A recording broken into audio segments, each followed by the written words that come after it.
မင်္ဂလာပါရှင်အမတော့ဂမ်ဘီယာတစ်ချပိုးနန်းတာတိုင်းလေးနဲ့အခက်ခဲကိုပြေးလဲအောင်ဘယ်လိုပူဇော်ရမလဲဆိုတာကိုပြောပြမယ်နော်အခက်ခဲကိုရှိရင်အခက်ခဲရှိတဲ့အကြောင်းကိုဒီအမကိုလာပြောလို့ရတယ်ပြောပြီးတော့ချက်ပေါက်ကဖြစ်ဖြစ်ဘိုက်ဘာဖြစ်ဖြစ်မေးလို့မြန်းလို့ရတယ်အတန်ဖိုင်လေးရတဲ့ခါမှာအမပြန်ပြောထားတယ်အဲ့ဒါနောက်တချို့အခက်ခဲတွေကကြီးလို့ရှိရင်လည်းအမတော်ကိုရှောက်ထားပြီးမှအမတော်မိတ်တဲ့အခါမှာပြန်ပြောပေးတယ်နော်ကိုအမကိုမမေးထားတဲ့ဟာဆိုလို့ရှိရင်တော့အညွန့်လေးအတိုင်းပူဇော်ကြတယ်ပေါ့နော်ပူဇော်တဲ့အခါမှာကိုအခက်ခဲကကြီးနေလို့ရှိရင်တော့4-50တုံးနဲ့လည်းမရဘူးနောက်ပြီးကိုဖြစ်ကျင့်ခဲ့တဲ့ပါရမီနဲ့လည်းစိုက်ပါတယ်နော်အရင်တည်းကအဋိဌာန်တွေဝင်ပူဇော်တတ်တဲ့သူဆိုလို့ရှိရင်တော့ခဏနဲ့ပြေးလဲသွားတယ်အရင်တုန်းကလည်းအဋိဌာန်မရှိဘူးအဋိဌာန်မတင်ထားဘူးပါရမီဖြည့်မထားဘူးဆိုလို့ရှိရင်တော့နည်းနည်းလေးကြာတတ်တယ်ပေါ့နော်ကြာတတ်တဲ့အခါမှာလည်းပဲဒီတစ်ချပိုးအမပေးတဲ့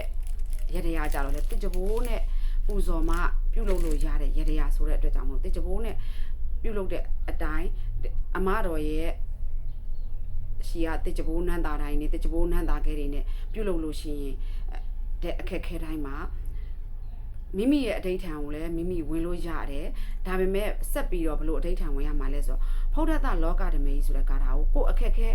သေးရင်တစ်ပတ်ဗတိအခက်ခဲကြည့်ရင်3ပတ်5ပတ်အဲ့လိုကိုစိတ်ပေးရပါတယ်เนาะနောက်ပြတော့မိမိအခက်ခဲနဲ့ဆိုင်တဲ့ကာထာငွေကြေးနဲ့ဆိုင်လို့ရှိရင်ငွေကြေးနဲ့ဆိုင်တဲ့ကာထာရွတ်ရတယ်ဒါတွေကဒါဘယ်သူမှမဆိုပြောပြတဲ့ဟာတွေပေါ့နော်ဒါမဲ့အဲ့ဒါအထက်ပို့ပြီးတော့သိချင်လို့ရှိရင်အမကြီးဒီလိုအခက်ခဲလေးရှိတယ်ဘယ်လိုလုပ်ရမလဲလာပြီးတော့မေးလို့ရပါတယ်ပြီးရင်တစ္ဆာပြုရမယ်ဒီလိုလှူဒန်းခဲ့တာတွေကိုရွတ်ဖတ်ပူဇော်ခဲ့တာတွေကိုတစ္ဆာပြုရမယ်ဒီမှန်ကန်သောတစ္ဆာခါကြောင့်မိမိရဲ့အခက်ခဲပြေးလဲပါသေးလားတစ္ဆာပြုမယ်မေတ္တာပို့မယ်ဆုတောင်းမယ်เนาะအဲ့လိုလေးတွေသွားမှာပါရှင်အဲ့တော့အခက်ခဲကိုမမေးဘဲနဲ့ဒီတိုင်းပဲအညွန့်တိုင်းပူဇော်နေတဲ့ဟာကြလို့ရှိရင်ကြတော့မရဘူးလားဆိုတော့ရတယ်သို့တော့ခဏနဲ့မပြေလဲဘူးလေเนาะအဲ့ဒါကြောင့်မလို့လာမမေးဘဲနဲ့ဒီဟိုပါပေါ့ Facebook မှာတင်ထားတဲ့စာလေးတွေကိုဖတ်ပြီးတော့ကိုကပူဇော်နေတယ်ဒီအညွန့်တိုင်းပဲပူဇော်နေတယ်မအောင်မြင်ဘူးဆိုလို့ရှိရင်လာမေးလို့ရတယ်ဘလို့လာမေးမလဲ